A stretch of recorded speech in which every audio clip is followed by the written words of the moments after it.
Hello everybody, how are we doing? And welcome back to another video and another look inside the studio. And we're going to be doing quite a few different things today. It's exciting, there's a lot of stuff going on. It's been around about a month or two, I think, since I actually last properly spoke to you about this space, how it's all changing. And obviously, bearing in mind what's going on, there is a lot of time on my hands now to get it all sorted. So let me show you what I've done so far. So this is the setup as it is now. As you can see, it has evolved a little bit compared to the last time. I've added another bit of lighting here. I've got a lamp over here that sort of casts a purple hue against this backdrop.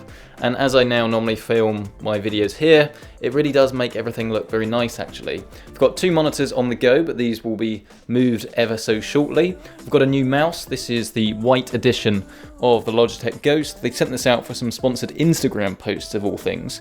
But I was using the Pro anyway, and this white one is a little bit more special. But in terms of comfort, I really love this. This is the MX Master 3, and for doing video editing and just using a computer for a long period of time when it's not gaming, this is fantastic. Corsair mouse mat. I'm using the K95 Platinum as my main keyboard at the moment. The actual computer that I'm using is still inside this Micro ATX chassis. It's the 280X from Corsair, but there's a lot of updating to be done. I still haven't actually swapped over to my 12-core system, and this is a 6-core, which is fantastic for gaming, but it's not quite enough for the video editing that I'm doing. I'm doing quite a lot of fancy graphs and fusion stuff now, so I could do with a bit of an upgrade.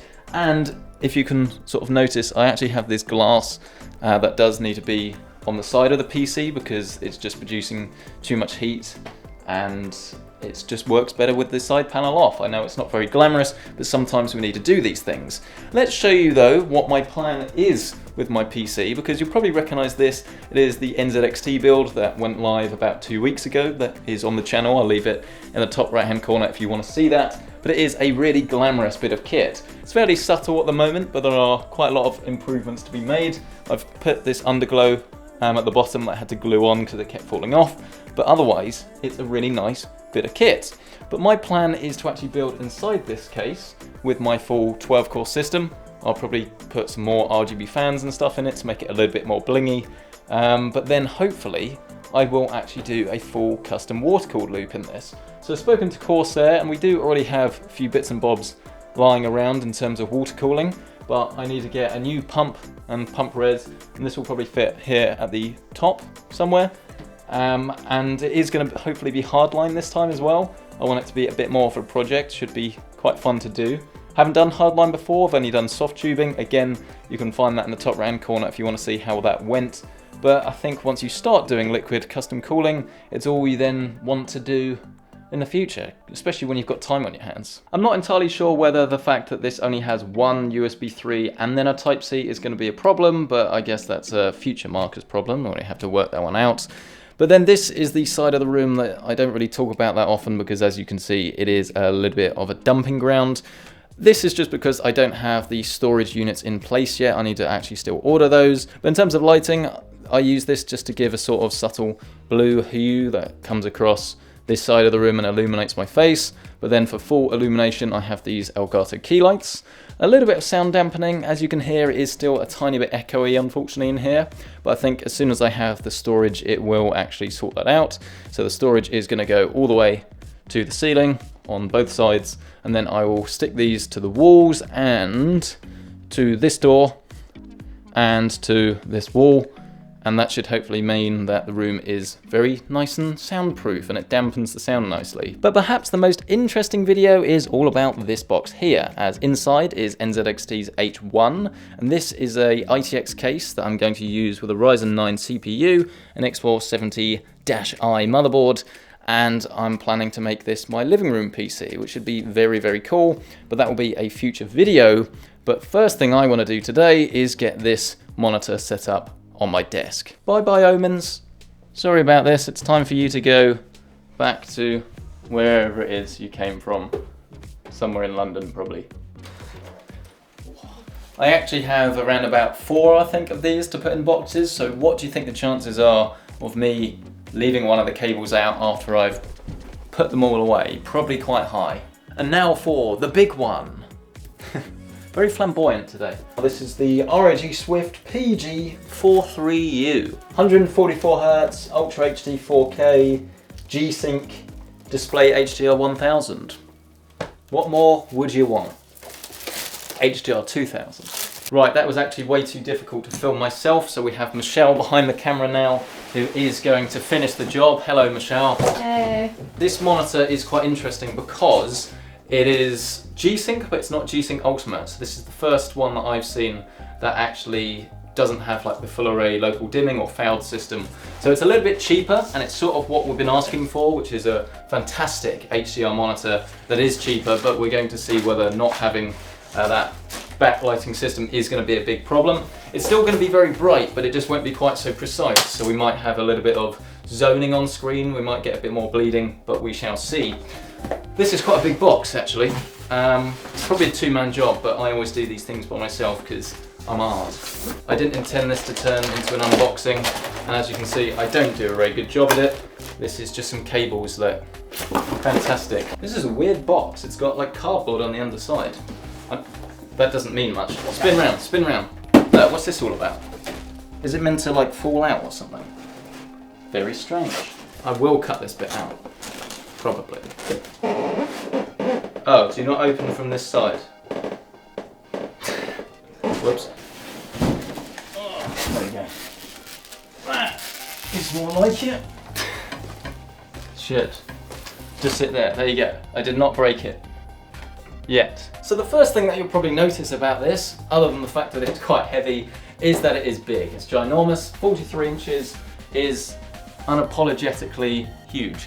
So only make the investment if you know you actually have space for something like this on your desk and that you are the target audience really. But I think if you're looking at this, you probably are. So let's get this on my desk. I'm hoping it's going to fit. I fit that ginormous Samsung 49-inch one, so this should fit fine, he says. Yeah. Okay. Yeah, that's fine actually. We'll obviously have to move the speakers a little bit, but most people won't have this problem because these are huge as well. Let's get it plugged in, see what it's like. It does fit on my desk, very nice and neatly and tidy actually. Obviously, it is very big, it's very tall, so it's going to take a bit of getting used to. But unlike the super ultra wide that I had in a few weeks ago, you can sort of all get it in your peripheral vision. You're not having to strain your neck from left to right, which is something that I was almost expecting that you'd need to do, but not having to do. It is important to get the scaling settings right though, because in the default mode, this wanted to be 300%, which obviously is ridiculous and it's definitely not what you want. I sort of decided that 125 was right for me, and then you can use all the icons down the bottom properly, but obviously it's at your discretion. Because it's 4K, it looks fantastic, and I forgot to mention that because this is 144Hz but with display stream compression, it's the first monitor I've actually used that has this tech, you should be able to get the full colour in HDR gaming at 144Hz over a single cable without dropping any colour information. So let's actually get a game fired up on this and see what it's like. It's very smooth so far, input lag is low. Okay, so it is definitely bright. It is definitely very bright. We expected this, and because it is huge as well, you definitely get a very immersive experience. It is just like sitting next to a big TV, which is probably to be expected. I'm running this on a 2080 Ti, and you can see I'm getting around about 90 frames a second at the moment, so even the best graphics card can't run this at ultra 4K with everything running at max refresh rate, but still very, very smooth. I think the main thing with this is that the input lag is very low, which is obviously going to be very important if you're using a mouse and keyboard.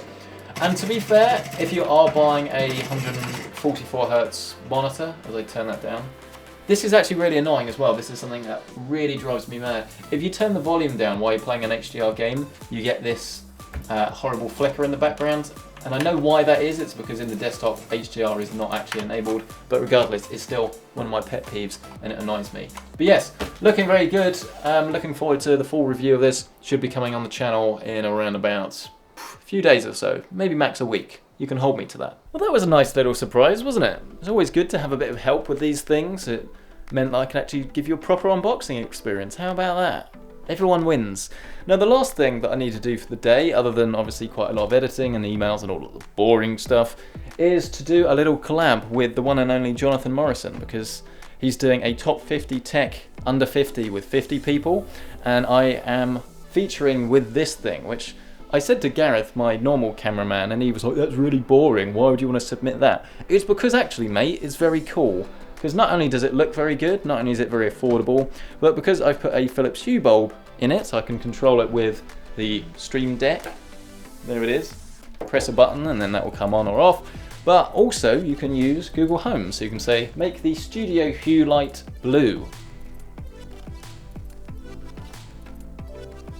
And it will turn blue. If that's not magical, I don't know what is. It's only going to be a 30-second clip or so, but I just need to make that look pretty and need to go get my camera. This is what the set looks like when I'm actually not working. It's disgraceful, isn't it?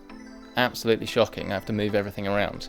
But I just need to grab my camera, set everything up, and then start filming, really. We want our shot to look a little bit like this, with me, of course, sitting here, talking about the lamp over here.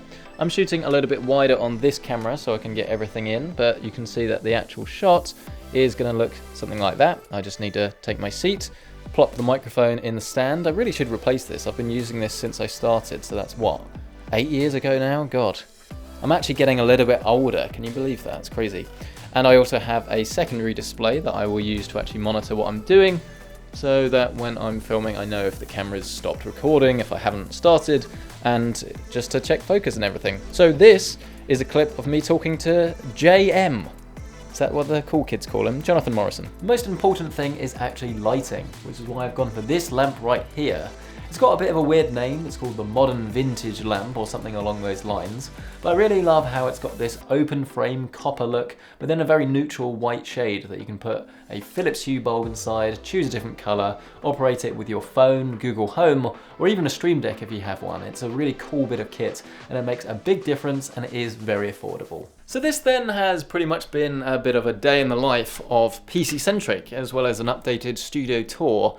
Let me know what you think. There's definitely a lot more to do, like I do need to fill out this wall. I'm thinking maybe like a cool neon sign or something that says PC Centric, or something that probably actually is a little bit lame, but I think it will be cool. I almost forget to do behind the scenes, but if you do want to see more every day, then normally I'll put some stuff on Instagram, at PC Centric, same with Twitter. But yeah, thank you so much for watching this little vlog. Hope you've enjoyed it. I'll see you in the next one.